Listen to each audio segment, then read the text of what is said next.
Leticia! Napabalikwas ang naaalimpungatang dalaga ng umagang yun sa malakas na sigaw ng kaibigan. Ang lakas pa ng pagkakabukas at pagsara nito sa pinto ng kanyang kwarto. Bruha! Gumising ka na riyan! May trabaho akong i-offer sa'yo. Anito. Nagmamadali pa itong umupo sa gilid ng kanyang kama at hysterical siyang niyugyog sa magkabilaan niyang balikat. Napapakamot ulo na lamang tuloy siya na nagmulat ng mata. Letsugas naman, Beverly. Ang aga mong mambulabog. Napapahikab niyang inilayo ang kaibigang sobra naman kung umakto. Pwede namang manggising ng maayos eh. Minsan talaga hindi ko maintindihan kung paano naging kaibigan kita. Inis niyang reklamo. Nahirapan pa naman siyang makatulog kagabi. Inabot lang yata ng 2 o 3 oras ang tulog niya tapos bibitinin pa ng isa. Sorry naman. Kasi naman maganda yung offer ko sa'yo. 100,000 amantang buwan ng sahod. Kaya naman ako ganito. Akin sana dapat yung trabaho kaso hindi naman ako pinayagang mag-resign ni bossing. Kasi hindi na raw siya makakakuha ng magandang sekretaryang gaya ko. Kaya sa'yo na lang yung trabaho.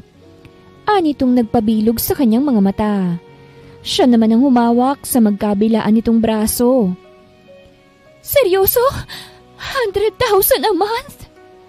Gulat na bulalas niyang kasabay ng pagbilog ng kanyang mga mata. Oo nga, ang laki diba? So ano, deal or no deal? Naglulumikot ang mga matang tanong nito sa kanya. Deal! Deal! Agad niyang sagot. Halos yakapin niya si Beverly dahil sa sobrang tuwa. Hindi pa ba siya kung ganun kalaki ang perang sasahurin niya kada buwan? Abay syempre hindi. Kung tutuusin ay marami naman siyang ina-applyan pero wala pang tumatawag. Kaya itong alok ng kaibigan ay hindi niya na talaga tatanggihan. Grab the opportunity kumbaga. Good! Alila nga pala yung magiging trabaho mo Walang paligoy-ligoy na anito kapag kwan. Nilaro-laro pa nito ang mahabang kuko. Papanong alila? Kunot noong tanong niya. Katulong, muchacha, alalay, yaya, mga ganern. Simple lang itong sagot. Beverly, ayusin mo Banta niya. Tumawa tuloy ito. Sorry na girl. O sige, seryoso na. Magiging personal maid ka ng kaibigan ng boss ko. Ugaling dragon daw yun. Pero bawing-bawi naman sa itsura plus super yaman pa. Matalino rin at maraming talent. Ayaw nga lang ipakita. May imperyo yun, Jai. De La Costa Empire ang company name. Palong-palo, diba? Pangiinganyo nitong ikinakunot noo lamang niya kaya't umayos sa si Beverly at baka umatras siya sa alok nito kapag hindi pa talaga ito nagtinus sa pagpapaliwanag. Oh, wag ka nang aangal. Oo, naroroon na tayo sa graduate ka ng college at pasado sa pagiging guro. Pero hindi ka pa naman tinatanggap ng DepEd, di ba? At saka, saan ka pa makakakuha ng 100,000 kada buwan? Hindi ganun ang sahod ng mga guro, girl. Kaya wag ka nang choosy dyan. Mahabang litanya nito na may kasama pang pagpalo sa balikat niya. Marahas pa muna siyang nagpakawala ng hangin bago tumugon. Bakit? Nagreklamo ba ako? Hindi naman, di ba? Ang akin lang naman, klaruhin mo yung trabahong papasukin ko. Nang hindi naman ako magmukhang tanga doon kapag nasa trabaho na. Pagpapaintindi niya. Ipinaliliwanag ko naman Taas kilay nagiit nito. Oo na nga lang. Naiiling niya na lamang nasabi. Kailan daw ba ako pwedeng mag-start? Tanong niya kapag kuwan. Ngayon na. Agad nitong sagot. Ura-urada? As in ngayon na? Gulat niyang bulalas. Girl, ulit-ulit? Oo nga, ngayon na kaya't mag-impake ka na dahil ihahatid na kita ron. Anas nito. Nasapo niya na lamang ang noo. Hindi naman kasi nag-abiso man lang sa akin. Tumayo na siya't isa-isang kinuha ang mga labahin. Tulungan mo munang akong maglaba. Wala akong dadalhin gamit doon kung hindi ko lalaban itong mga labahin ko Anya't hinila na si Beverly ng ngiwing-ngiwi. Be naman, yung mga kuko ko masisira. Kamot kilay nitong reklamo. Wala naman sana ditong problema ang tumulong. Ang kaso, kapapalagay lang nito ng extension sa kuko. Ang arte mo talagang babaita ka eh. Magwawashing naman tayo eh. Tsaka ako nang magbabanlaw, i-dryer mo na lang tapos isampay mo ng mga ilang minuto sa labas. Para naman tuyo na kapag inimpake ko na, no? Okay, fine. Pero hindi to libre ah. May bayad to. Kondisyon ito. Grabe ka na, Bebs ah. Kaibigan ba talaga kita?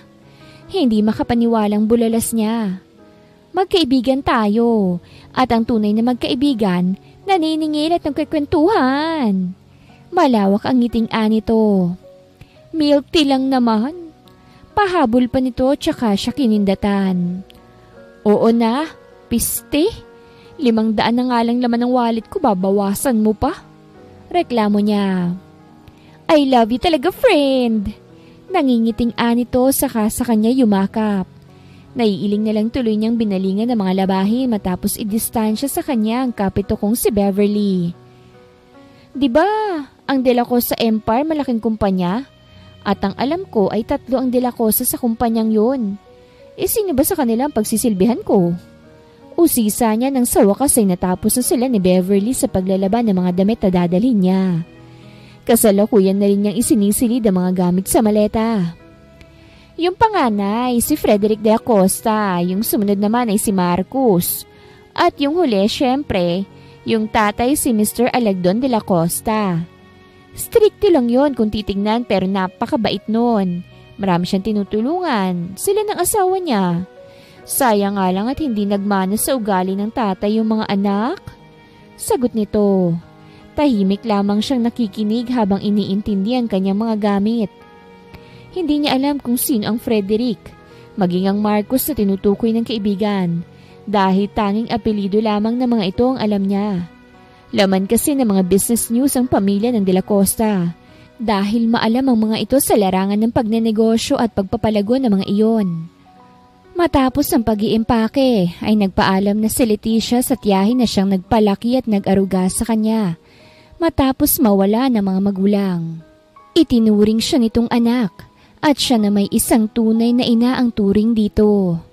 Wala kasi itong pamilya kaya nang mawala ang mga magulang niya hindi ito nagdalawang isip na akuin ang responsibilidad sa kanya. Mag-iingat ka doon anak ha. Tatawag ka lang kapag may hindi magandang nangyari. Bagaman nakangiti ay hindi naman maitatago ang lungkot na nakaukit sa mukha ng may edad na ginang.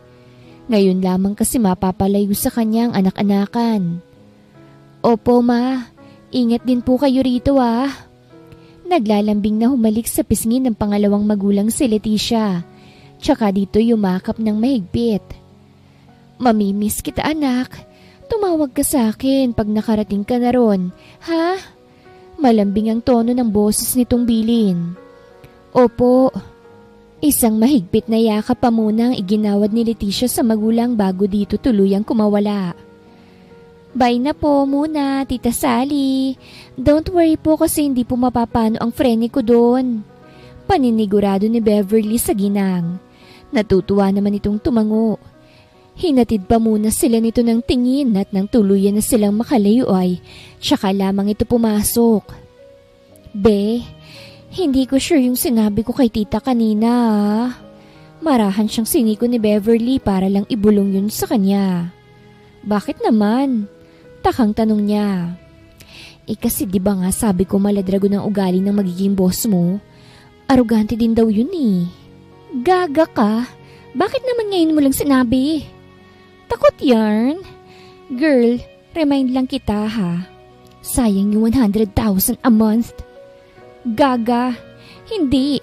Bakit naman ako matatakot dun? At saka hindi naman ako aatras kasi sayang naman talaga yung pera. Medyo naalangan lang ako pero hindi naman ako aayaw. Anya.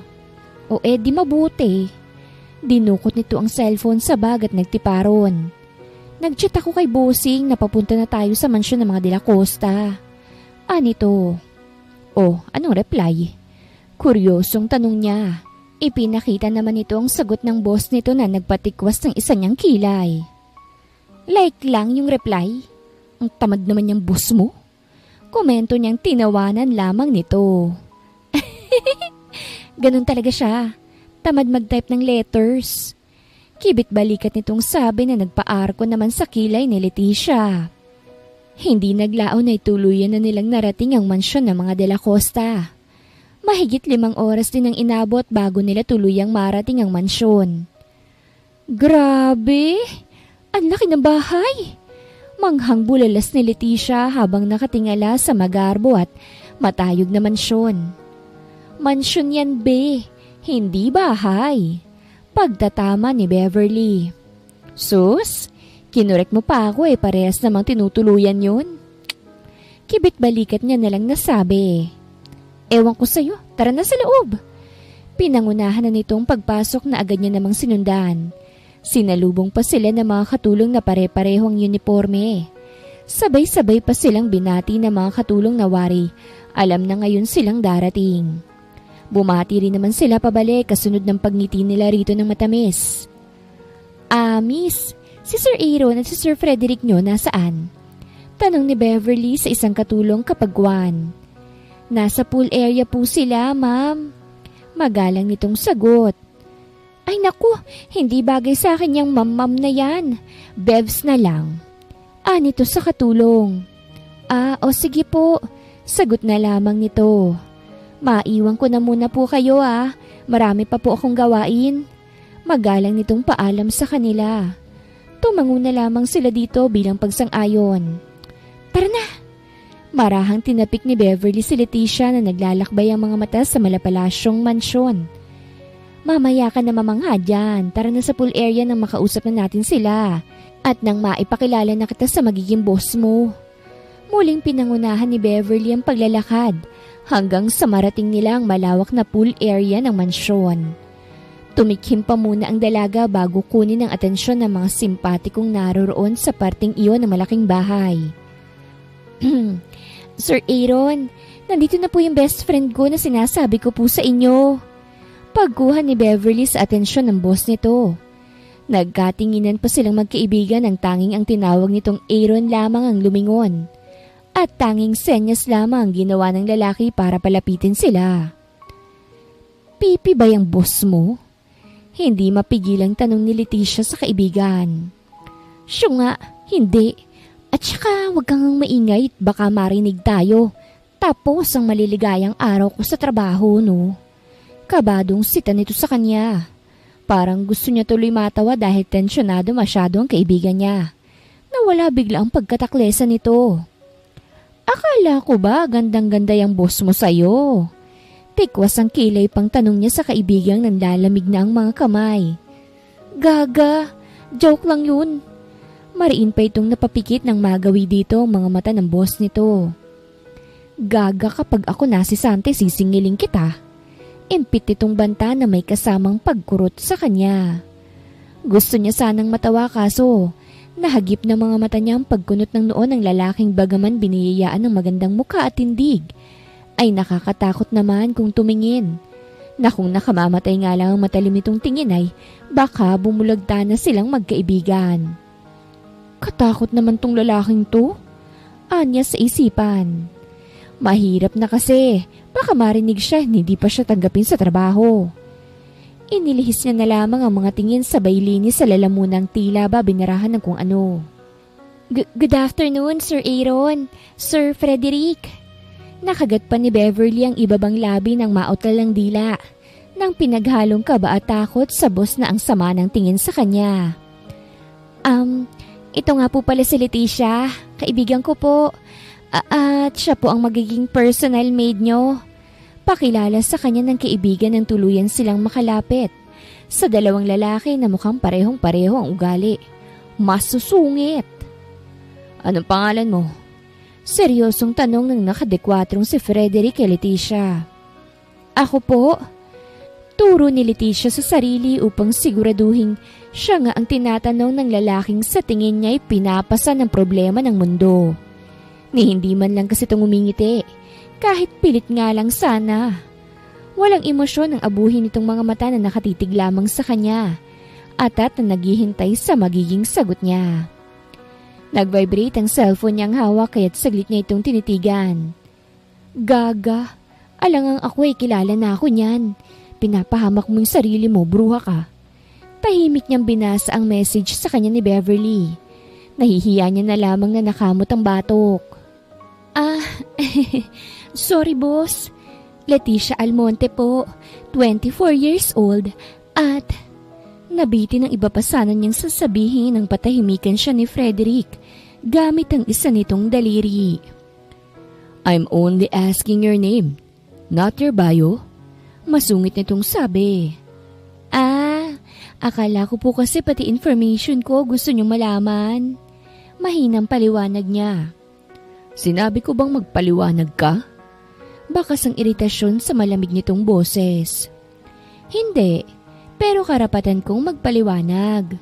Agad niyang sagot na nagpasalubong sa makakapal na kilay ng binata. Gaga ka, bakit ka pa sumagot? Halos kurutin naman siya ng katabi pero inismiran niya lamang to. Hindi siya si kamatayan para katakutan natin. Tao lang din yan, kaya wag kang OA. Tapos ka talaga pag yan naubusan ng pasensya sa'yo. Wala akong pake. Trabaho ang ipinunta ko rito, hindi ang magpakaduwag o matakot sa kanya dahil ganyan ang ugaling pinapakita niya sa atin. Pagdidiin niyang ikinabugan na lamang ng hangin ni Beverly na hindi na mapakali. Bukod kasi sa nakatingin dito ang boss nito ay iniisip din ito ang magiging lagay ni Leticia. Parang gusto na lang tuloy nitong ibalik ang kaibigan sa nanay nito at tulungan na lang sa pag-a-apply ng trabahong konektado sa kursong tinapos nito. Tipid na tikim ang ginawa ni Aaron kasunod ng pagtayo nito at paghakbang palapit kay Beverly. Bring this. Malamig nitong sabi kasunod ng pag-abot nito sa hawak na attache case sa dalagang hindi mapakali kapag nasa harap ang noon pang hinahanga ang lalaki. Saglit pa nitong tinapunan ng tingin si Leticia bago ibaling ang tingin kay Frederick.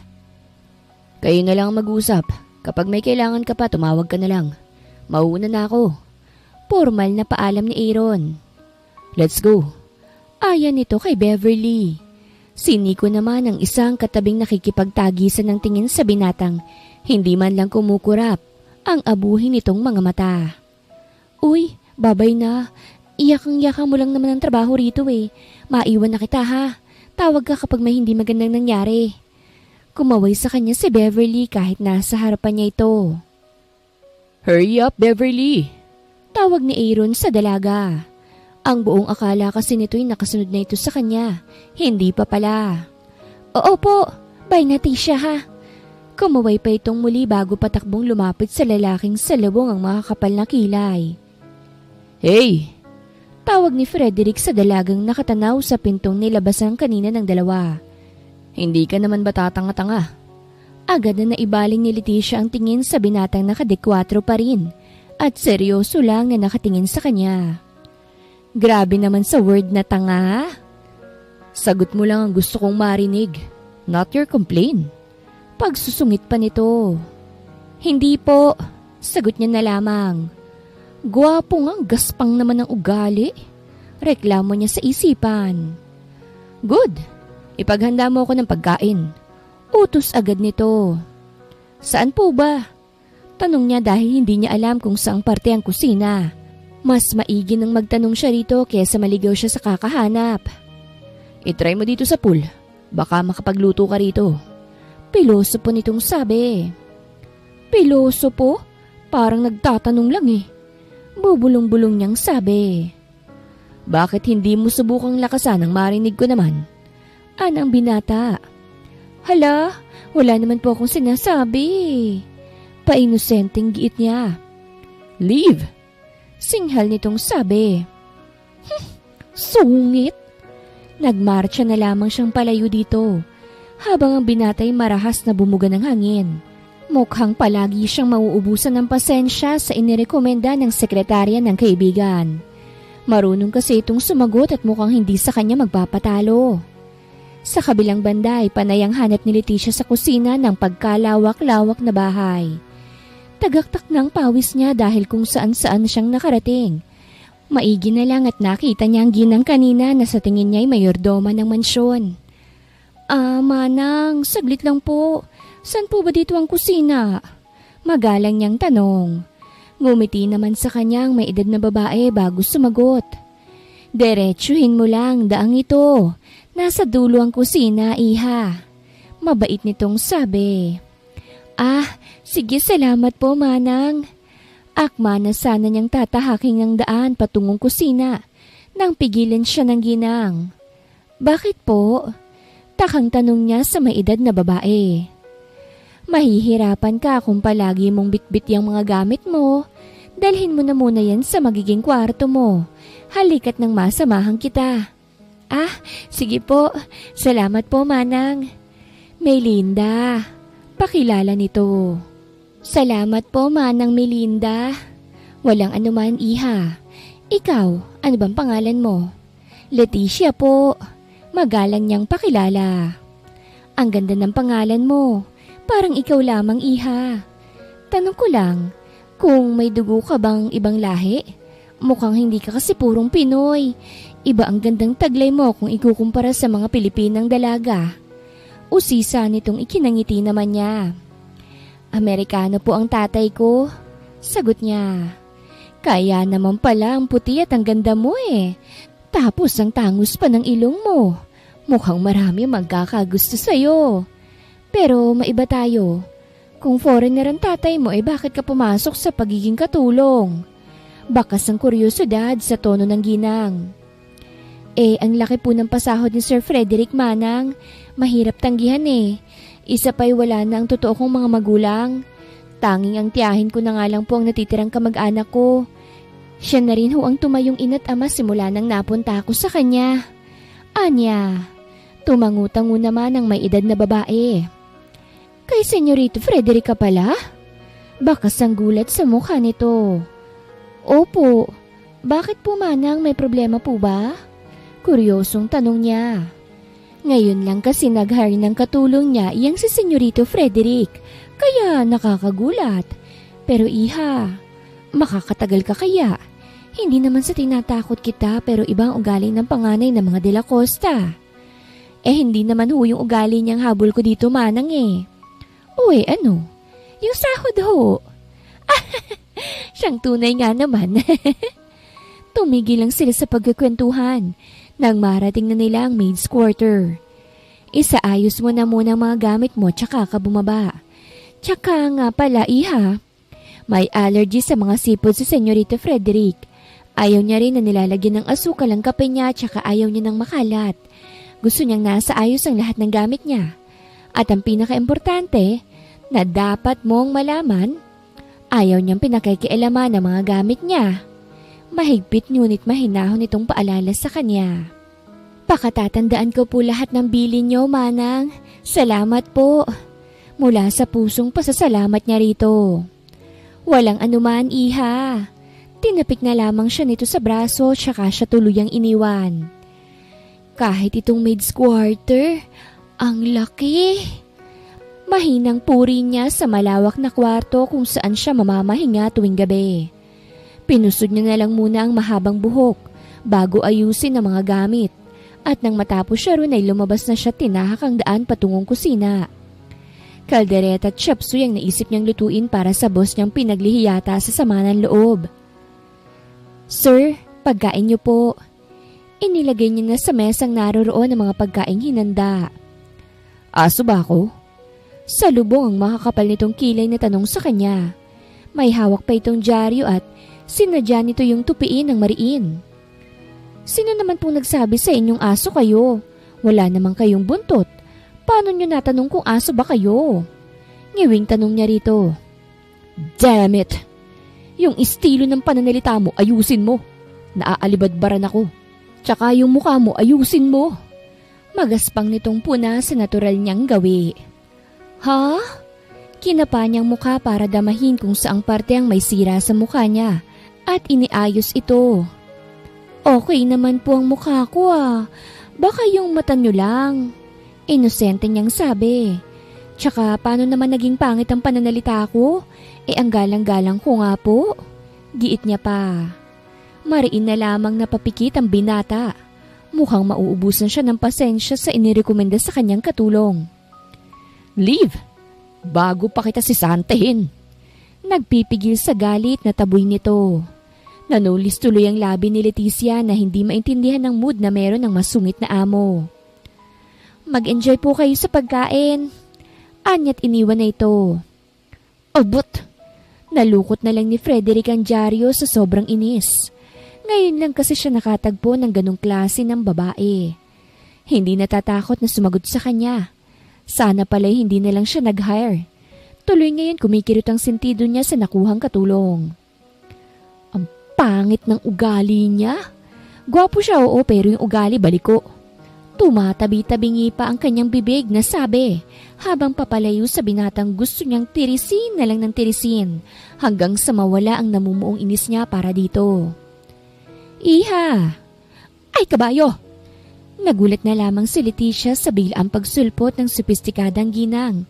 Nasa kanyang tansya ay nasa edad 50 pataas, pero mukha lang 40. Ang ganda kasi talaga nito. Nagtataglay din to ng matangos na ilong. Natural na mapulang labi at porselanang kutis. Pasensya na't nagulat kita. Nakangiting paghingi nito ng paumanhin sa dalagang sapo ang dibdib. Aayos lang po, madam. Kamot batok niyang sabi. Alangan na lang siyang napangiti ng gapangin nito ang palad niya. Iha, may ipapakiusap sana ako sa'yo, ha? Nagsusumamo ang malambing nitong boses na nagbigay kaba sa dibdib niya. First day pa lang niya, mukhang mapapasabak agad siya. Ano po ba yun, madam? Biglay kinabahan siya dahil baka hindi niya magawang kung ano mang hilingin nito. Gusto ko sanang baguhin mo ang ugali ng anak ko. Anitong nagpangiwi sa kanya. Imposible po yata yung gusto niyo, madam. Inborn na po yata ang ugali ni sir. Sa sinabi niya'y natawa ito. Masyado kang mapagbiro, iha. Oo nga't masungit ang anak kong iyon pero hindi naman siya masama. May nangyari lamang sa kanya noon. Kaya't ganyan siya ngayon pero mabait naman ang anak ko. Alam ko yun dahil ako ang kanyang ina. Mahinahon itong sabi na tinangutanguan niya na lamang dahil hindi niya naman alam ang isasagot. Nakita kita kanine. Nakita ko kung papaano mong depensahan ng sarili mo sa matalas na dila ng anak ko. Kaya nabuo sa isipan ko ang planong utusan ka para magsilbi sa kanya. Ngunit hindi ka magpapatalo. Papantayan mo ang ugaling ipinapakita niya sa'yo. Ayokong tatawagin mo siya ng boss o sir dahil hindi ka niya totaling alila. Bibigyan kita ng 10 milyon kapag pumayag ka ngayon din mismo. Pangiingganyo nitong tumalab naman agad sa kanya. Hindi naman sa mukha siyang pera pero kailangan niya yun. Kailangan nila ng kanyang kinikilalang ina nang sa ganun ay magkaroon sila ng sarili nilang negosyo. Deal na po, madam. Walang pagdadalawang isip niyang sagot. Salamat naman kung ganon. Huwag kang papaapis anak ko, iha ha. Kailangang maging palaban ka. Patiklupin mo ang panganay kong iyon. Tinapik-tapik nito ang kamay niyang hawak nito. O sige ho, madam. Bigla siyang na-excite dahil hindi naman siya mahihirapan sa pakiusap ng ginang. Dahil likas sa kanyang pagiging taklesa at palaban. Tita Leonor na lamang, iha. Anito.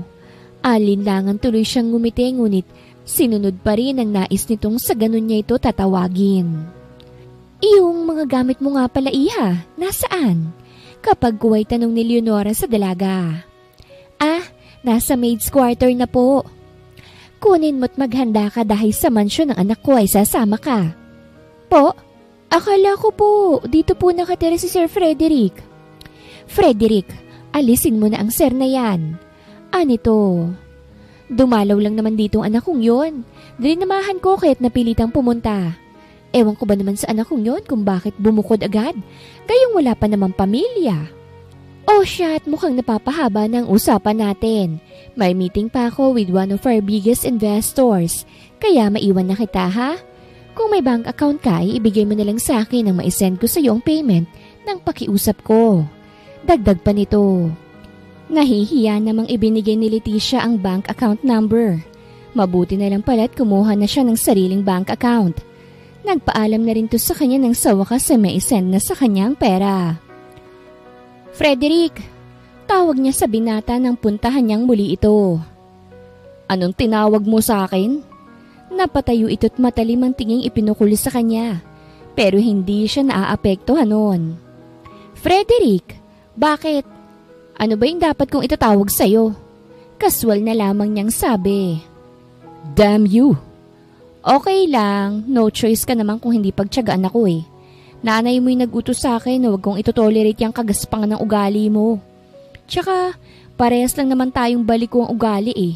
Amanos lang. Kibit-balikat niyang sabi na halos ikausok ng ilong nito. Diyan ka lang, babalikan kita. Duro nito sa kanya't malalaki ang hakbang na pumanhik sa loob. O sige, magsumbong ka. Hamon ni Leticia rito. Isang matalim na tingin lamang ang ibinigay sa kanya ng lalaki. Bago nito tawagin ng ina. Mom! Mom! We need to talk! Dumagundo ang naiiritang boses ng binata sa malawak na salas ng mansyon. Wala doon ang kanyang ama't kapatid, kaya't walang aawat sa kanya. Lower down your voice, Frederick. Hindi ako bingi. Agad niyang naibaling ang tingin sa inang nakapanggayak na. Nakaupo ito sa salas habang hawak ang cellphone, kung saan ito nagtitipa. Ano yung mga pinagsasasabi ng baliw na babaeng yun? Inutusan mo raw siya? Damn it! Ano ko, bata? Wala ka nang magagawa dahil sa utos ko yon. Subukan mong sumuway. Patatasikin kita sa pwesto. Hindi magdadalawang isip ang kapatid mong palitan ka kung sakali. Tusong anang ginang. Ayaw ko nang makipag-argumento pa. Umuwi ka na lamang at isama mo ang personal maid mo. Mahinahong anito. Hindi magiging madali ang buhay ng babaeng yun sa poder ko, ma'am. I swear na magiging impyernong buhay niya habang kasama niya ako. Mariin niyang banta. Ngunit hindi man lang nababahala ang ina niya. Kampante lamang na nakaupo at patuloy na nagtitipa sa hawak niyang cellphone. Hindi siya basta-bastang babae lang, Frederick. Don't underestimate her. Mariinding wika nitong hindi na niya pinakinggan pa. Iniwan niya na lamang ang babaeng magulang at muling binalikan ng dalagang prente pang nakaupo sa isa sa mga upuan na naroroon sa pool area. Hoy, ikaw! Duro ni Frederick sa dalaga nang makalapit dito. Ano na naman ba? Tikwas ang isang kilay nito nang lumingon sa kanya. Bigla tuloy kumulo ang dugo niya sa babae na hindi man lang nangangamba sa kung ano man ang maaari niyang magawa rito. Sumunod ka! Utos niya't basta na lang itong iniwan. Anong trip ng lalaking yun? Dali-dali namang sumunod si Leticia dahil baka iwan siya nito. Hindi pa naman niya alam kung saan lupalop ng mundo nakatirik ang bahay nito. Sakay! Utos naman ito. Sinunod niya na lamang ang lalaki nang hindi tumalak pa. Daig pa nitong inahin eh. Ikinabit niya na ang seatbelt. Hihikab pa sana siya dahil biglang nakaramdam ng antok nang mabilis itong pinasibat ang kotse. Bigla tuloy na walang antok niya. Diyos mio, Frederick! Sa bahay mo tayo pupunta, hindi sa impyerno ah. Kung gusto mo magpakamatay, ikaw na lang. Dahil marami pa akong gustong gawin sa buhay. Halos takasan siya ng kaluluwa nang sa pagsakay niya sa kotse nito'y agad-agad nitong pinaandar ang kotse na kulang na lang ay palipa rin nito sa sobrang bilis. Taste your own medicine. Ngising-an nito tsaka binilisan pa ang pagpapatakbo.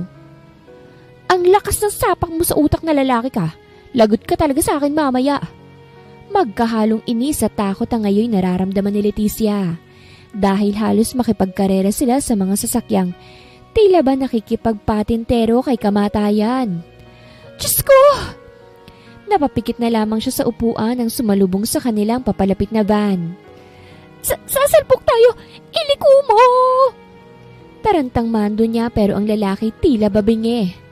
Mama! Natakpan niya na lang ang mga mata sa pag-aakalang ibubunggo ni Frederick ang kotse nito sa kasalubong nilang van. Nababaliw ka na ba talagang lalaki ka? Paano kung hindi mo naiwasan yun? Eh di namatay tayong dalawa. Di ka nag-iisip eh. Halos umusok ang ilong niya sa kalokohan nito. Ikaw siguro. Tamad at baliwala lamang nitong sabi. Nakuyom niya na lang ang kamao. Mamaya talaga to sa kanya. Akala yata nito magagawa lang nito ang lahat ng gusto. Pwes, nagkakamali ito. Ilang minuto pa'y narating na nila ang glass mansion na naroroon malapit sa dalampasigang nakatayo. Gusto sanang mamangha ng dalaga pero hindi niya magawa dahil sa inis na sinamahan pa ng pagkahilo, dulot ng mabilis na pagmamaneho ni Frederick. Nauna pa itong bumaba ng sasakyan at hindi man lang nag-abalang tapunan siya ni isang tingin. Dire-diretso lamang ito. Bagaman hilo ay lumabas pa rin siya at mabilis na sinundan si Frederick. "Hoy! Lalaki!" Marahas niya itong kinalabit sa braso na ikinalingon nito sa kanya. Akma pa lang sana niya itong tatanungin kung anong kailangan niya nang tuhurin niya ang kahinaan nito. "Oh! What the heck?" Daing nito. Nagtatalon pa ito dahil sa sakit na ginawa niya rito. "Ganti ko yan sa'yo dahil sira ulo ka. Para na sa loob ng mansyon mo nang maiprito natin yung nabasag na itlog mo." Ipinulupot niya ang kamay sa braso nito at inakay na itong papasok.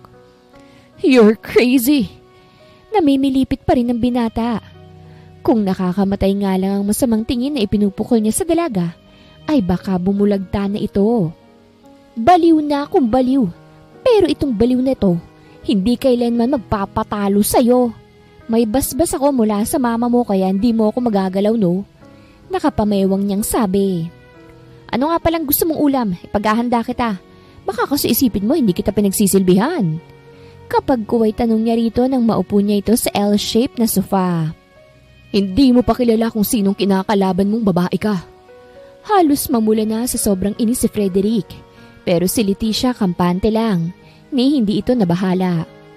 "Sus, daming alam. Kung ayaw mong ipaghanda kita, di wag. Bahala kang magutom riyan." Taklesan niyang sabit hinawi pa ang mahabang buhok bago niya talikuran ng binata. "Hoy, bumalik ka ritong babae ka. Hindi pa tayo tapos." Sigaw nito kaya huminto siya kasunod ng pagpihit pabalik sa harap nito. "Ano ho yun, boss? May kailangan ka?" Nangaasar pa siyang umiti rito ng pagkatamis-tamis. "Itiko mo nga yung bibig mo. Naaalibadbaran ako." "O bakit? Maganda naman akong ngumiti ah. Tsaka maraming ang nagsasabi na maganda ang labi ko. Maraming lalaki ang gustong tikman to. Akala mo dyan?" Pagyayabang niya. Abat, kung kaya niya nga lang tirisin to ngayon din mismo ay baka kanina niya pang ginawa. Ang kaso, dahil sa ginawa nitong pamimisikal sa kanya ay hindi siya makakilos ng mabuti. Ikinalma niya na muna ang sarili bago utusan ng dalaga. "Ikuha mo na lang ako ng pain reliever sa kwarto. Kailangan ko yun, madali." Mapagmando niyang utos dito. Hindi dapat ganyan kapag nakikisuyo. Sa pagkakaalam ko, kapag meron kang kailangan dapat magsasabi ng please o di kaya pakiusap. Makiusap ka muna sa akin bago ko sundin ang utos mo. Nakapamewang niyang kondisyon dito habang pigil ang pagsilay ng pilyang ngiti. "What? Nakakalimutan mo bang katulong ka lang? I'm the boss. Why would I beg? Go and get my medicine or else." "Or else ano? Sasaktan mo ko? Sige nga, kung kaya mo." Panghahamon niya. Inaasahan niyang magpupumilit itong abutin siya upang gumante. Ngunit hindi nito ginawa. Pagkus ay huminga na lamang to ng malalim. Tila kinukumbinsi pa nito ang sarili bago siya nito tignan sa mga mata niya mismo. "Hindi ako ganyang klase ng tao, kaya't wala kang aasahang pisikal na ganti mula sa akin. I have my own ways to punish a crazy woman like you." Seryoso nitong sabi. Tsaka sinikap na tumayo. Naging maagap naman si Leticia dahil batid niyang hindi biro ang ginawa niya rito. "Kaya ko, huwag mo kong hawakan." Iwinaksin nito ang brasong hinawakan ng dalaga. "Huwag mo nang pairalin ng ego at pride dahil hindi mo naman talaga kaya. Tsaka baka isipin mo ang sama-sama ko. Hindi rin naman ako ganun, no? May konsensya naman ako kaya ako nang kukuha. Asan ba yung kwarto mo?" Mahinahon niyang tanong dahil naging mahinahon na rin naman ito. "Hanapin mo. Presentado ka, di ba?" "Sungit mo talaga. Kaya ka siguro hindi nagkakajowa kasing sama ng ugali mo. Nanulis bigla ang labi ng dalaga sa naging sagot niya. Nagmarcha na itong palayo nang wala man lang paabiso. Tuloy ay na out of balance siya at bumagsak sa sofa. Inuubos mo talagang pasensya kung babae ka. Nasapo na lamang ni Frederick ang noo habang iniinda pa rin ang bayag na tinuhog kanina ng dalaga. Frederick! Saan ba dito yung kwarto mo kasi? Naibaling niya na lang ang tingin sa dalagang naroroon sa pinakadulo ng hagdan. Sakit sa ulo? Mahina niyang sabi. Hoy, bossing! Tawag pa nito sa pag-aakalang hindi siya narinig. Sa dulo! Puno ng iritasyong sagot niya. Okay. Masigla pa ang boses nito na mas lalo lang ikinasira ng mood niya. Muli niya pa sanang hihilutin ng sentido nang mag-vibrate ang cellphone niyang nasa bulsa. Kinuha niya agad yun at tinanggap ang tawag ng kaibigan. Wala ka na raw sa mansyon niyo, sabi sa akin nung katulong na sumagot sa tawag ko. Nasaan ka? May kailangan kang pirmahan. Nakalimutan ko kaninang iabot sa'yo eh. Anang nasa kabilang linya na si Aaron. Nasaan ang sekretarya mo? Tanong niya rin imbis na sumagot sa mga tanong nito. Bakit mo hinahanap? Batid niyang kumunot ang noon ng kaibigan sa tanong niyang yon. Ipasundo mo sa kanyang babaeng narito sa bahay ko. Asap! Maautoridad niyang mando. What? Why? Takang tanong nito. Ayoko sa babaeng yun. Inuubos niyang pasensya ko. Bakas pa rin ang iritasyon sa tono ng pananalita niya. Ano bang ginawa niya at mukhang galit na galit ka? Kuryosong tanong nito. Marami. Basta ipasundo mo na sa sekretarya mo ang kaibigan niya ngayon din mismo. Pinal niyang sabit binabaan na ang kaibigan. Sinong kausap mo? Mariin na lang siyang napapikit at napahinga ng malalim sa biglaang pagsulpot ni Leticia. Ay, sorry, nagulit ba kita? Heto na nga pala hinihingi mo. Inabot nito ang gamot na tinignan niya lang. Oh, bakit? Taka pa nitong tanong. Nagtanong ka pa. Paano kung maiinom yan kung wala ka naman tubig? Boba! Singhal niya rito. Makaboba, grabe ah. Ikaw kayang kumuha. Ang tanong, kaya mo ba? Namewang na naman to matapos ibulsa ang gamot. Ikuha mo ko ng tubig, dalian mo. Pinanlakihan niya ito ng mata. Ayoko, bahala kang kumuha mag-isa mo. Ang gaspang ng ugali mo, ikaw na nga tong may kailangan eh. At ikaw din ang may dahilan kung bakit hindi ako makakilos ng maayos. Damn you, woman. Ubus na talagang pasensya ko sa'yo. Halos magkiskisan ng ngipin ni Frederick sa sobrang inis. Sorry na, ikaw naman kasi. Nauna ka naman talaga. Gumanti lang ako. Sinadya niyang hinaan ang huling sinabi tsaka nilaro ang daliri.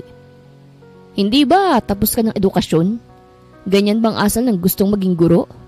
Ganyan bang manners na ipapakita mo sa mga estudyante mo? Hala, paano mo nalaman yun? Secret admirer siguro kita.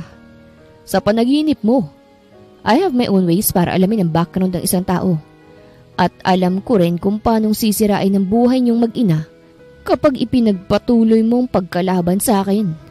I can destroy you kahit anong oras ko mang gustuhin nang hindi makakarating kay mom. Know your enemy as well. Hindi mo pa ako ganong kilala. Malamig niyang sabi. Hindi naman nakaimik si Leticia. Kapag kasi nadadamay na ang nanay niyang nagpalaki sa kanya ay tumitiklop talaga siya. Makakaya ba ng konsensya mong manira ng buhay ng tao? Mahinang tanong ni Leticia kay Frederick. Wala ako niyang sinasabi mo.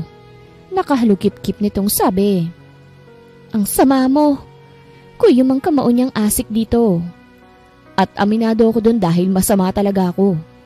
Hindi niya yun itatanggi dahil talagang ganun siya. Sa mata nga lang ng mga hindi nakakakilala sa kanya ng lubos. Ikukuha na kita ng tubig. Hindi na. Magiging utang na loob ko pa sa iyo yun. Kasalanan ko kung bakit hindi mo kayang kumilos. Taas ng pride mo kahit hindi mo naman talaga kaya. Maghintay ka dyan at ikukuha kita ng tubig. Hindi niya na hinintay pa ang mga sasabihin nito. Basta na lamang niyang iniwan ang binata sa salas at tahimik na kumuha ng tubig. Oh, gamot mo. Ibinigay niya na rito ang kanina ibinuksang gamot. pati na ang baso ng tubig. Maghahanda na ako ng pagkain. Bahala ka kung kakain ka o hindi. Basta ako magluluto ako kasi gutom na ako. Muli niya na naman tong iniwan ng hindi hinihintay ang sasabihin nito. Baliw! Nasabi na lamang ni Frederick habang nakasunod ang tingin sa dalagang tuloy-tuloy sa paglalakad palayo sa kanya. Hindi naglaon ay tuluyang natapos sa paghahanda ng hapunan nilang dalaga.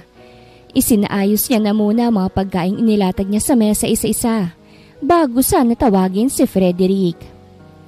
Nakakagulat ka naman? Gulat niyang sabi nang sa paglingon niya ay ang simpatikong binata ang bumungad agad sa mga mata niya. Kumain ka na. Alok niya rito at pasimpleng dumistansya. Nakakatunaw kasi ang tinging ipinupukol sa kanya ni Frederick. Kain ka na doon. Huhugasan ko na muna yung mga nagamit ko sa pagluluto. Sumabay ka na. Maotoridad ang tono ng boses nito. Gusto pa sanang umangal ni Leticia pero hindi niya na nagawa. Dahil hinaklit na siya nito at parang batang pinaupo sa isang silya na naroroon. Don't speak. Utos agad nito nang makaupo na rin. Bubuka pa lang sana ang bibig ni Leticia upang sumang-ayon nang punuin ni Frederick ang bibig niya ng binilig nitong kanin. I said, don't speak. Bastos ang ugali nito. Lukot ang magandang mukha ni Leticia nang malunok ang kaning isinubo na lang sa kanya bigla ng masungit na binata. Ikaw ang maghugas ng mga pinggan pagkatapos natin kumain. Anang dalaga sa kalagitnaan ng pagkain nila. What did you just say? Kunot ang noong tanong nito. Bingi lang. Sabi ko ikaw naman ang maghugas sa mga pinagkainan. Kasi ako naman ang nagluto ng pagkain natin. What? Tila hindi makapaniwalang bulalas ni Frederick. O bakit? Wala naman akong tatanggaping sahod mula sa iyo ah. Nanay mo na yung boss ko at hindi na ikaw. Trabaho ko lang na ayusin yung magaspang mong ugali at hindi na rin kasama ang pagsilbihan ka. I don't know how to wash dishes.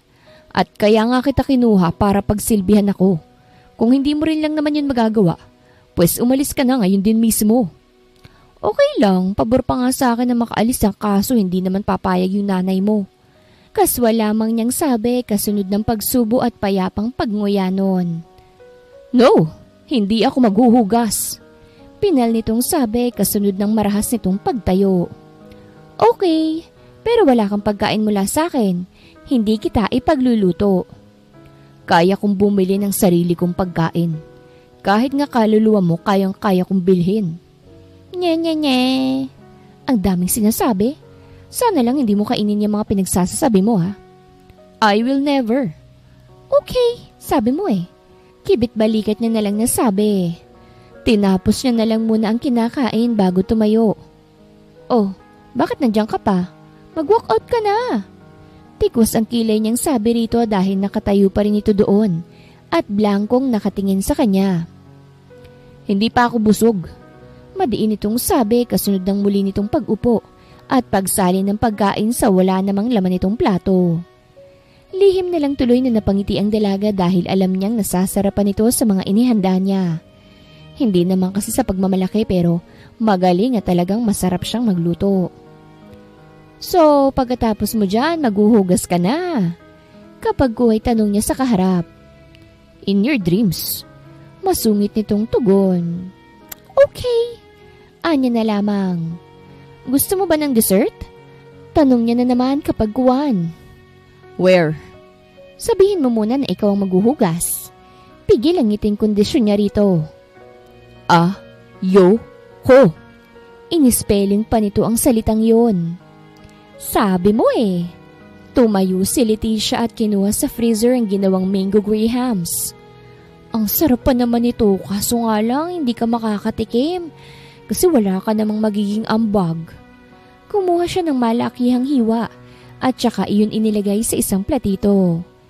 Pipikit-pikit pa siya habang ninanamnam ang graham na ginawa. Ang sarap. Kawawa naman yung isa dyan. Hindi makakatikim. Ayaw niya kasing maghugas eh. Pagpapainggit niya rito. Gusto pa niyang matawa ng lumunok ito kasunod ng pagbasa nito sa labi. Pahingi. Mahinahon itong sabi. Please ka muna. Kondisyon niya rito. Fine. Please. Okay, kuha ka na. Ibinigay niya rito ang lagayan at hinayaan itong kumuha doon ng dessert na makakaya nitong ubusin. Akala ko hindi ka mahilig sa sweets kasi sabi ni Manang ayaw mo raw lagyan ng asukal ang kape mo. Obligasyon ko bang magpaliwanag sa'yo? Pagsusungit na naman ito. Grabe din talaga yung ugali mo, no? Kung hindi mo matitiis, then leave. Ayoko nga. Sayang yung binayad sa akin ni Madam kapag sinukuan agad kita. Bakit? Magkano bang binayad sa'yo ni Ma'am? Dodoblehin ko na, mawala ka lang sa paningin ko. Sorry pero may kasunduan na kami at hindi ka nakasali doon. Mataray niyang sabi na nagpasalubong lamang sa makakapal nitong kilay. Bilisan mo na dyan dahil hugasan mo pa yung mga pinagkainan.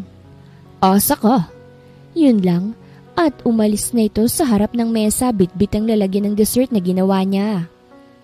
Buisit na yun, magkatonsil ka sanang lalaki ka. Marahas na lamang siyang bumuga ng hangin bago niya iligpit ang mga pinagkainan. Panay pa siyang reklamo nang bigla na lamang sumulpot ang binata. Hindi ko naman alam na may baliw pala akong kasama rito sa bahay. Nagsasalita ng mag-isa. Ani Frederick tsaka inilagay sa lababo ang pinaglagyan ng dessert kanina. Sino kayang kausap niyan? Baliw yata. Simba ko lang mukhang sabi na lamang ng dalaga. What did you just say? Sinong baliw? Pikong tanong ni Frederick sa dalaga at marahas itong pinaharap sa kanya. May nakikita ka pa bang ibang tao bukod sa ating dalawa? Wala, di ba? Tss, asartalo ka rin pala eh. Huwag mo kasing sisimulan kung hindi mo rin lang naman kayang tapusin. Kung wala ka ng kailangan, pwede pumanhi ka na lang sa kwarto mo. Nambuburaot ka na nga, pinatatagal mo pa yung mga trabahong dapat tinatapos ko na. Kung hindi ka lang parang isang kabuti na basta-basta na lang susulpot sa kung saan-saan. Naiinis na rin talaga siya sa kaarogantehan nito. Iwinaksin niya ang kamay niya na hanggang ngayon ay hawak pa rin ito at muling hinarap ang mga hugasin. May araw ka rin sa akin. Bukas mo na lang yan sabihin kasi gabi na. Piloso pong wika ni Leticia. Nagtangis na lamang ang bagang ni Frederick. Hindi mo kilalang binabangga mo, babae. Puno ng diing banta ng binata sa dalagang kampante lamang na nakatayo habang hinuhugasan ng mga pinggan. Kilala talaga kita. Ikaw si Frederick de la Costa. Anyang tipid na lamang na tinawanan ng binata. Nagulat pa siya nang ipatong nito ang kamay sa balikat niya. Mas nagulat pa siya nang lumapit ito't kulang na lang ay idikit ang mukha sa mukha niya. Pangalan lang ang alam mo, pero hindi ang kakayahan kong sirain ka. Paos nitong bulong na nagpatuyo sa lalamunan niya. Pinagbabantaan mo ba ako? Kahit na medyo kinakabahan ay hindi niya yun ipinahalata. Bakit? Natatakot ka ba? Batid niyang nakangisi ang lalaki. Hindi ka dapat katakutan. Matigas niyang sabi. Really? Hindi ka natatakot sa akin? Sa mga kaya kong gawin sa'yo, lalo't na sa poder kita at malayo tayo sa syudad. Baka nakakalimutan mong babae ka't lalaki ako. Anis nitong ikinawala ng puso niya. Dahil ang kamay nitong nasa balikat lamang niya kanina, ngayon naglalakbay patungo sa kanyang bewang. Halos maghabol siya ng hangin nang kabigin siya nito kaya tuloy ang nagdikit ang kanilang mga katawan. Nanginginig ka. Bulong nito ngunit ang boses nito'y tila ba nang aakit. Lumayo ka. Kung hindi, babasagin ko ulit ang itlog mo. Tapang-tapangan niyang banta ngunit ngumisi lamang ang binata. Kaya mo pa kayang gawin yan, ha? Leticia? Mariin niya na lamang na ipikit ang mga mata ng tuluyang dumikit ang labi nito sa kanyang pisngi. Ang init ng labi maging nang hininga nito'y nagbibigay ng kakaibang damdamin na hindi niya maipaliwanag kung ano. Nakikiliti ang kaloob-looban niya sa ginagawa nitong yon. Naglulumikot na rin ang malalapad nitong kamay sa balingkinitan niyang katawan hanggang sa mapasinghap siya nang ipasok nito ang kamay sa blouse niyang suot. Sandali! Kabado niyang pinigil ang kamay nitong akma na sanang papasukin ang panloob niyang tumatakip sa mayayaman niyang dibdib. What? Bakas ang iritasyon sa boses nito. Isusumbong kita sa nanay mo. Sasabihin kung gusto mo kong puwersahin. Mariin niyang banta. Pilit niya ring inalis ang palad nito sa loob ng blouse niya dahil kapag hindi niya pa yun ginawa, ay baka tuluyan siyang bumigay. Hindi niya pa naman gustong isuko na lang basta-basta ang sarili lalo na sa lalaking hindi niya naman gusto. Lalong hindi niya naman asawa. Puwersahin? Gulat pang tanong nito. Doon na siya nagkaroon ng tsansa upang itulak itong palayo sa kanya. Oo, puwersahin. Dahil plano mo akong galawin, di ba? Paratang niya pang ikinamaang lamang ng binata. Hindi matatawag na pamumuwersa yun dahil gusto mo ring galawin kita. Bibig mo talaga walang preno. Tsaka asa ka naman na gusto kong magpagalaw sa isang bakulaw na kagaya mo. Bumalik ka na nga kung saan ka mang kanina nang galing. Storbo ka sa ginagawa ko rito eh. Asik niya rito. Matalim pa siya nitong pinagmasdan. Kita niya pang paggalaw ng buto nito sa lalamunan nang dumako ang mga mata nito sa kanyang hinaharap. Dang it! Hindi niliti siya mawari kung bakit inis na inis ang binata. We're not yet done, woman. Anito bago siya iwan doon. Skumio, kaya ko bang ipagpatuloy to? May sabakulaw din kasing lalaking yun eh. Nakakatakot. Ngiwi niyang sabi. Ay ewan, bahala siya. Hindi pwedeng basta na lang akong susuko. Mawawala sa akin yung binayad ni Tita Leonor kapag umatras ako sa pagsubok na ito. Muli niya na lamang na binalikan ang naudlot niyang hugasin at tuluyan niyang tinapos. Sinigurado niya munang malinis na ang dining area, maging ang salas bago niya nilinisan ng sarili at pilitin na ring magpahinga. Sunod-sunod na katok ang nagpagising kay Leticia kinaumagahan. Sandali naman! Inaantok pa siyang bumangon. Ano ba yun? Anong ano? Papasok pa ako sa trabaho. Inis na turan ni Frederick. Anong oras na ba? Kukusot-kusot ng matang tanong ni Leticia. 3:00. 3:00? Otomatikong namilog ang mga mata ni Leticia sa narinig. Masyado pang maaga para pumunta ka sa kumpanya niyo. Yes, it's too early pero malayo tayo sa syudad. 3 oras ang biyahe kaya kumilos ka na't ipaghanda ako ng agahan. Mapagmando nitong utos sa dalagang napapangiwi na lang. 12:00 na ako nakatulog kagabi. Ilang oras lang yung tulog ko. Nanunulis ang labing reklamo ni Leticia. Kaninong kasalanan? Malamang sa'yo kasi buraot ka. Singhal ni Leticia kay Frederick. Tabi nga, ipaghahanda ko pa kasing agahan yung isa dyan. Nang wala kang suot na bra? Sa tanong nito ay otomatiko niyang naibaba ang tingin. Halos pamulahan siya ng mapagtantong. Inalis niya nga pala yun kagabi. Kaya ngayon ay wala siyang suot noon. Mabilis niyang niyakap ang sarili kasunod ng pagmarcha niyang pabalik sa loob ng kwarto. Hindi mo isasaradong pinto? Gusto mong magkaroon ng audience? Pilyong tanong ni Frederick sa natatarantang dalaga. Buisit! Singhal nitong ikinatawa niya. Pabagsak pa nitong isinarado ang pinto. Sakto lang sa kamay ko kapag pinigapiga ko yung mga yon. Pilyong wika ng binata bago iwan ng silid ng dalaga. Sa totoo lang ay hindi naman siya pumapasok ng maaga. Walang problema kahit late siyang pumasok dahil naroroon ang kanilang ama. Gusto niya lang talagang sirain ang araw ng dalaga. Natutuwa kasi siyang makita ang iba't ibang ekspresyon sa maganda nitong mukha. Oo, nagagandahan siya sa dalaga. Hindi niya man niya itinatanggi yun. Marami naman siyang nakasalamuhang magagandang babae ngunit sadyang naiiba ang gandang taglay ng dalaga para sa kanya. Ilang minuto pa'y bumaba na rin si Leticia. Salubong pa ang kilay nito nang makita si Frederick na prente lamang na nakaupo sa dulo ng mesa na para bang isang hari. Titingin-tingin mo dyan. Pagsusungit nito. Hindi bagay sa iyo mga pagsusungit mo. Nagmumukha kang biik na tumatahol. Anang binata na ikinalaglag ng panga ng dalaga. Hindi kasi nito ma-imagine ang sinabi nito sa kanya. Ang lakas din talaga ng sapak mo sa utak eh, no? Ngiwing sabi na lamang ni Leticia ngunit kibit balikat lamang ang naging tugon sa kanya ng binata. Iiling-iling niya na lamang na pinagkukuha sa ref ang mga iahanda para sa agahan. May tira pang kanin kaya't sinangag niya na lamang yon. Gusto mo ba ng tuyo? Ipagpiprito kita. Kalaunan ay tanong ni Leticia kay Frederick na busy sa hawak nitong dyaryo.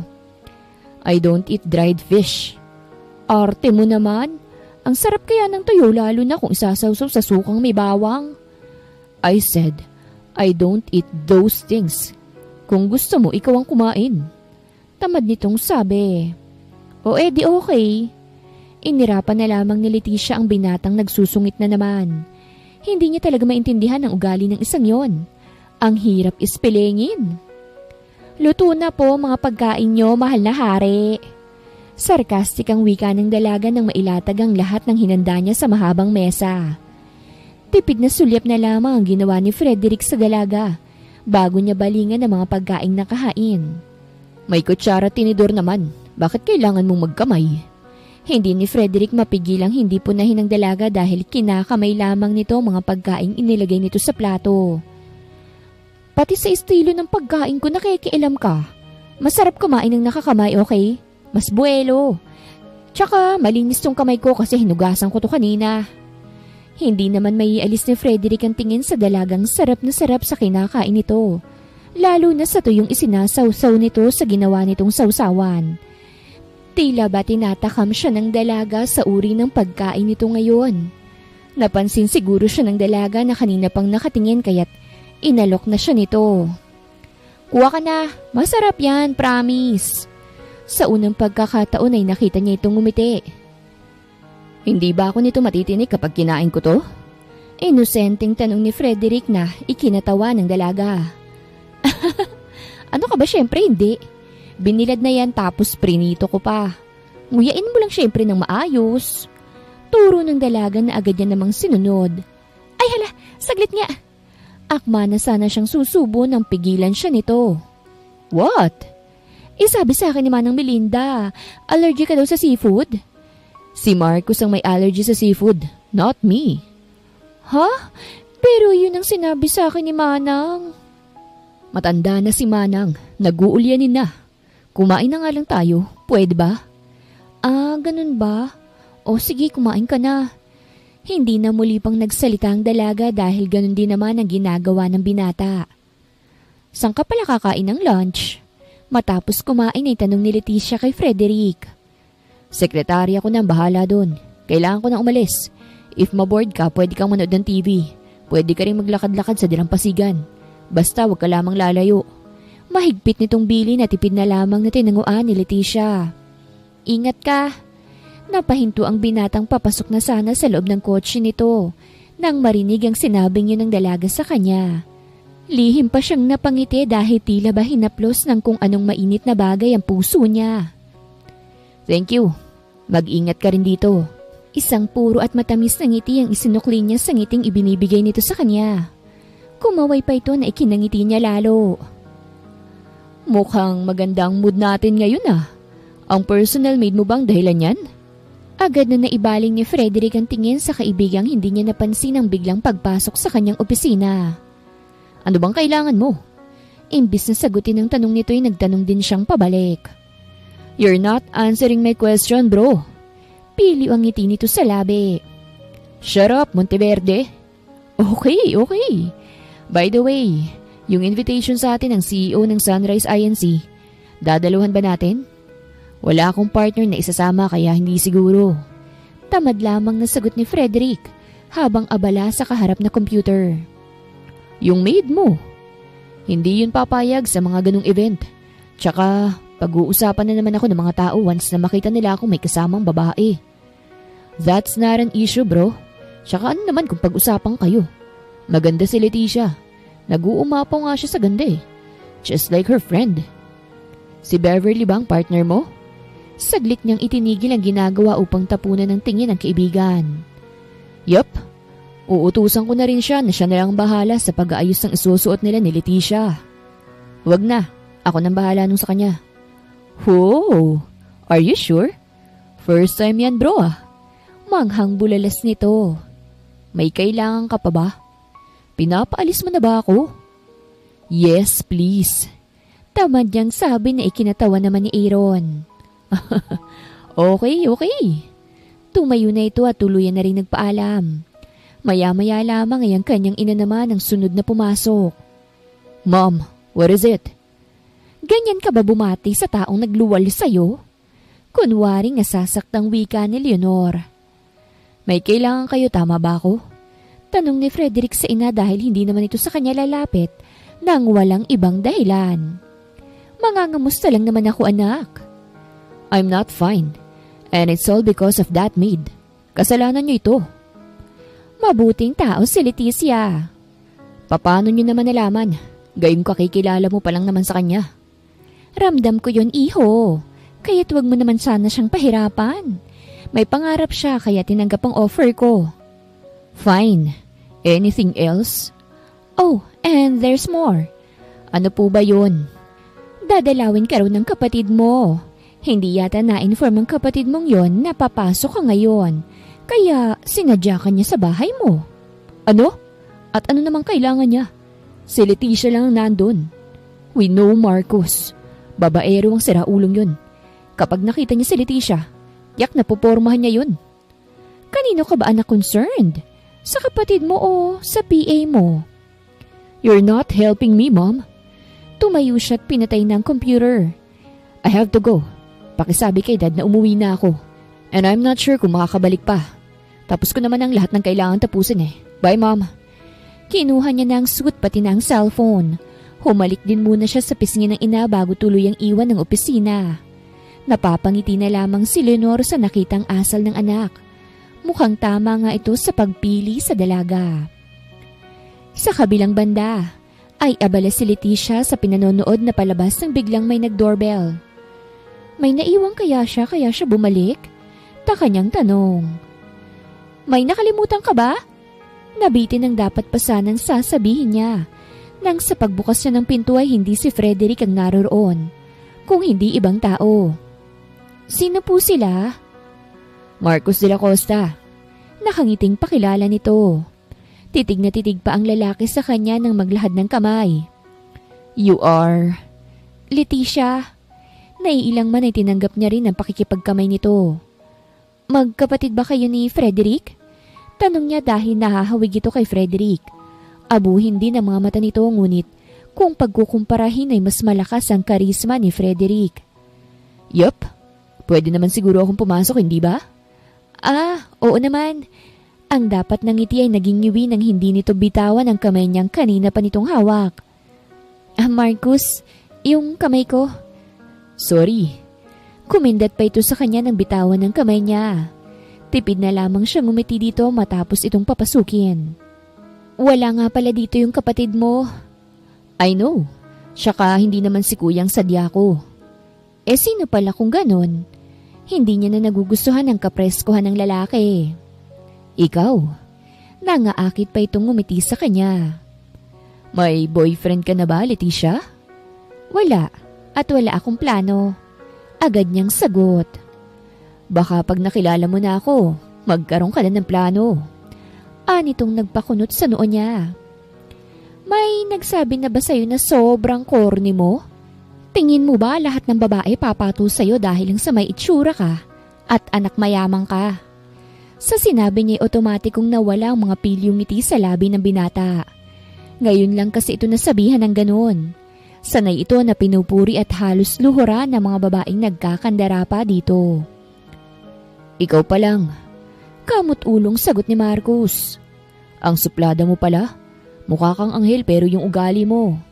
Ano? Palaban? Hindi naman kasi ako utu-uto. Nga pala, gusto mo ba ng snack? Ipaghahanda kita. Yes, please. Sagot nito. Tumango lamang si Leticia bago ito iwan. Sandwich at fresh juice na lang ang ginawa niya para sa kapatid ni Frederick. Gumawa na rin siya ng kanya at nang matapos ay bumalik na siya sa salas bitbit ang ginawang snacks. Thanks. Ngiting ani Marcos. Tipid ng ngiti naman ang naging tugon ni Leticia. Kamusta naman ang buhay kasamang isang Frederick de la Costa? Hindi ka naman ba pinahihirapan ni kuya? Maya-maya'y tanong naman ni Marcos. Okay lang naman. Tsaka hindi naman mahirap kasi hindi ako kailanman nagpatalo sa kanya. Sagot niya kaya't natawa ito. Ikaw lang talagang nakakagawa niyan sa kanya. Kung iba siguro baka nagiiyak na't umayaw na agad sa trabaho. Ang daldal mo pala no? Kabaliktaran ka ng kapatid mo. Bakit naman? Kuryoso niyang tanong. Kasi yung kapatid mong yun, parang nagtitipid lagi ng letra. Ganun lang talaga si Kuya Frederick. Sa totoo lang, madaldal din naman siya noon. Nawala lang ang sigla sa kanya simula nung niloko siya ni Bethany. Nag-away pa nga kami noon kasi akala niya ako ang naging lalaki ni Bethany. Nakita niya kasi kami noon na magkasama. Bakit ba kayo magkasama? Para kumprontahin siya. Dinaan ko sa paninindak para malaman kung sino nga ba talagang totoong ama ng batang dinadala niya. Kung si kuya ba o yung lalaki niya. Hindi si Frederick ang ama, tama ba? Yup. Ang sakit noon sa part ng lalaki. You're right. Kaya hinahayaan na lang namin si kuya. Pero alam kong nakamove on na siya sa babae na yon.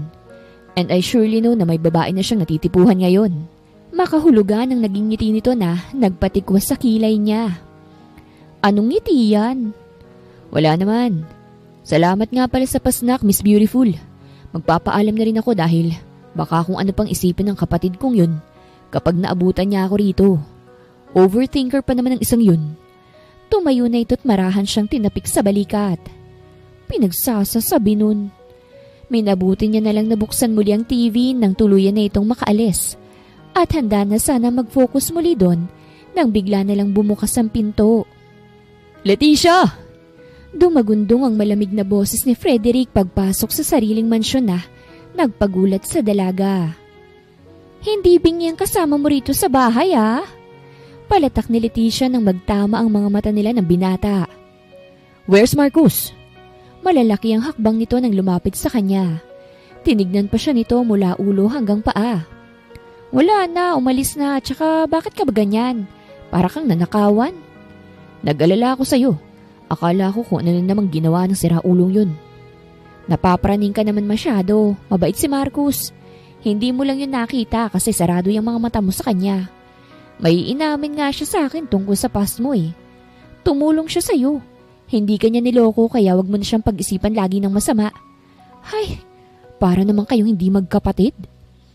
Sa sinabi niya natahimik ito. Pabagsak itong naupo sa sofa at saka itinuon ang atensyon sa malaking TV. May gagawin ka ba mamayang gabi? Tanong ni Frederick matapos na mayani ang katahimikan sa pagitan nilang dalawa. Wala naman. Bakit? May pupuntahan tayong party. Bakit ako? Tsaka wala naman akong maisusuot. Ako nang bahala doon. Tara. Saan na naman? Bibili tayo ng dress at papaayusan na rin kita. Maaga pa. Malayo ang biyahe. Tsaka sa labas na tayo kakain nang hindi ka na mapagod. Wala nang nagawa si Leticia nang hilahin na siya ni Frederick. Nagugutom ka na ba? Tanong ni Frederick. 2 oras mahigit na rin silang bumabiyahe at sa 2 oras na iyon ay ngayon lang si Frederick nagsalitang muli. Hindi pa naman. Ikaw, baka gutom ka na. Medyo. Anong pagkain bang gusto mo? Jollibee tayo. Pangbata lang yun. Ano ka? Hindi lang batang pwedeng kumain dun KJ ka masyado. Fine. Basta ayusin mo lang yan labi mo.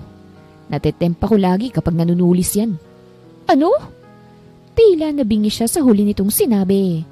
Para kasing sinapian si Frederick na hindi ito nagsusungit. Lalong hindi na nagtataas ng boses. Ang sabi ko, maganda ka. Bingi ka nga lang. Sus, matagal ko nang alam yan. Nangingiting ani ng dalaga. May kinangiti na lamang ni Frederick. Inabot pa ng kalahating oras bago nila narating ang Jollibee na napiling kainan ni Leticia. Tawang-tawa pang dalaga dahil panay ang buntot ng nakamaskot na sa Jollibee kay Frederick. Sumasayaw-sayaw pa ito kaya't natatawa rin ang mga taong naroroon. Sa iba na nga lang tayo kumain. Please, wag na rito. Nakakapigo na itong malaking bubuyog na panay ang dikit sa akin Bulong ni Frederick kay Leticia na kasalukuyan ng namimili ng kakainin nila. Bida-bida kasi talaga yan kaya hayaan mo na lang. Dang it. Maghanap ka na lang mauupuan natin. Hindi yung panay reklamo ka dyan. Lulubayan ka rin naman yan kapag nagsawa. Kapag hindi lagot yung labi mo sa akin. Yun lang at iniwan na siya nitong laglagang panga. Ma'am, okay na po yung order nyo. Tsaka lamang siya natauhan nang tawagin na siya ng isang crew doon. Salamat. Kinuha niya ang in-order at hinanap si Frederick. Parang gusto niyang matawa sa itsura nito. Lukot na kasi ang noo nito dahil nakasunod pa rin dito sa Jollibee. Sisingilin talaga kita mamaya. May diing wika ni Frederick nang makaupo na sa harapan niya ang dalagang pigil ang pagsilay ng ngiti. Gutom ka lang kaya ka naiinis. Kumain na tayo. Iniabot niya rito ang isang pinggan na may kanin at manok. Tsaka sinimulan ng kumain. Uy, nakasimangot ka pa rin. Tapos na silang kumain at nakaalis na rin sila doon pero simbakol pa rin ang mukha ni Frederick. Nabubuisit ako. Kanino? Kay Jollibee? No. Oy, kanino? Sa mga lalaking panay ang tingin sa'yo. Bakit? Nagsiselos ka ba? What if I say yes? May magagawa ka ba? Nang magtama ang kanilang mga matay, bigla naman siyang kinabahan. Ngunit hindi iyon nagdulot ng takot. May ibang dahilan ng kabang nararamdaman niya na hanggang ngayon ay hindi niya mawari kung ano. Confession ba iyan? Nakagat niya na lamang ang ibabang labi ng mautal. Tara na, mamimili pa tayo ng susuot mo para mamaya. Sa muli ay nagpatianod na lamang siya dito. Hinayaan niya itong magpili ng kanyang isusuot. Pinaayusan din siya nito at binilhan din ng mga alahas. Panay pa siyang tanggi kaso mapili talagang lalaki. Kaya't wala na siyang nagagawa kung hindi ang sumunod na lamang dito.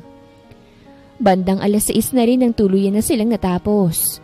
1 oras lang din ang inabot bago nila narating ang matayog na hotel kung saan ginaganap ang birthday party ng CEO na nag-imbita sa kanila. Isa kasi sa mga investors ng kumpanya ng Sunrise si Frederick, kaya siya imbitado ng CEO. Huwag na lang tayong tumuloy. Nasa entrance na sila nang sabihin yun ni Frederick. Para kang ewan kung kailan nandito na tayo tsaka atras. May problema ba? They're all looking at you. Bakas na bakas ang matinding selos sa boses ni Frederick. Nilibot na lang tuloy ni Leticia ang tingin sa paligid at doon lang napagtanto na tama nga ang sinasabi ni Frederick. Samot-sari ang reaksyong nakikita niya sa mga lalaking nakatingin sa kanya. Ang ilan ay hangang-hanga habang ang ilan naman tila ba pinagnanasahan ng katawan niyang natatakpan lamang ng manipis na seda. Let's go somewhere. Wag lang dito dahil baka mabasag ko lang ang mukha ng mga siraulong yan. Hindi na umangal pa si Leticia. Nagpatangay na lang siyang muli kay Frederick hanggang sa marating nila ang isang restaurant na tila ba in-reserve para lamang sa kanila. Dahil wala man lang ibang customer doon bukod sa kanila. Miss, bakit parang ang ganda ng ambience dito? Tanong ni Leticia sa isang staff doon. May engagement party kasi na ginanap dito kanina. Bukas pa talaga kami maglilinis pero open naman po kami ma'am sa mga kakain.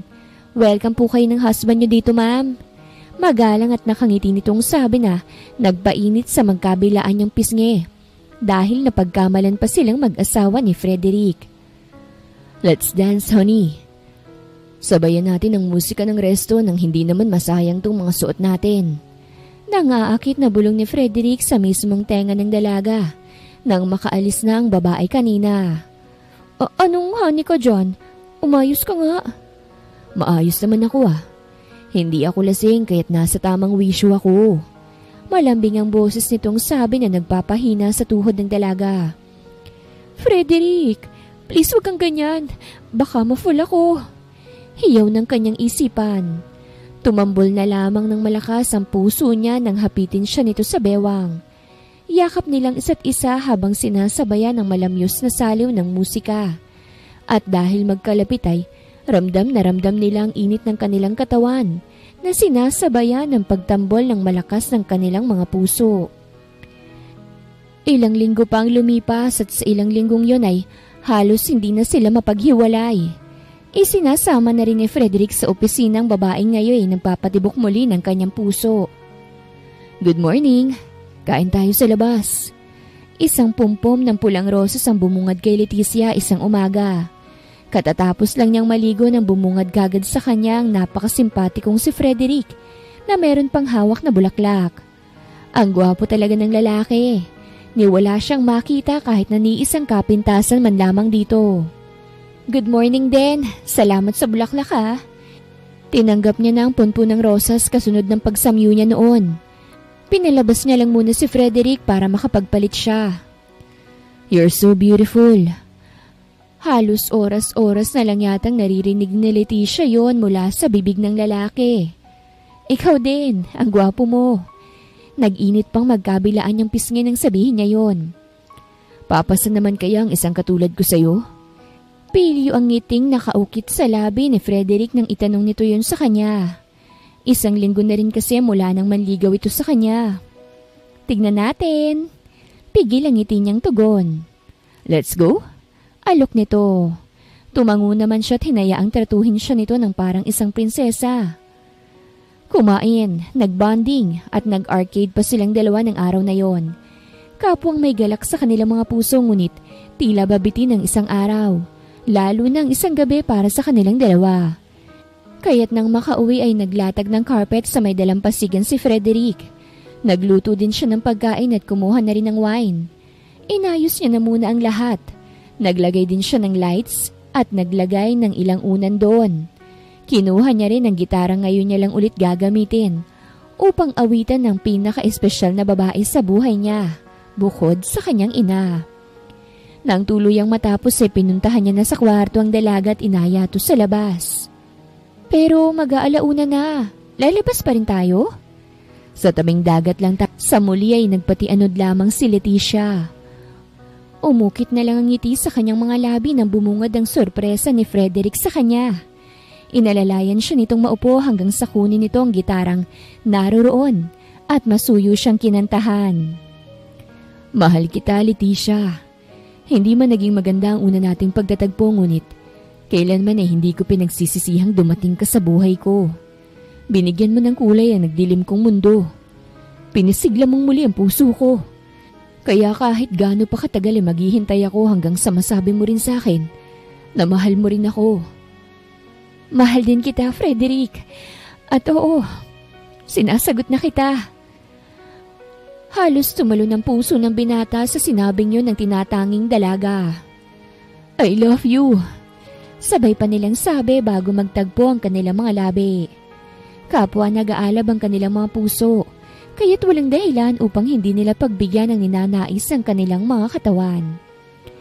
Naging saksi ang mga bituin, maging ng tahimik na karagatan sa wagas nilang pagmamahalan. Ang ilang gabing pagpipigil ay ibinuhos ng lahat ni Frederick sa nobya.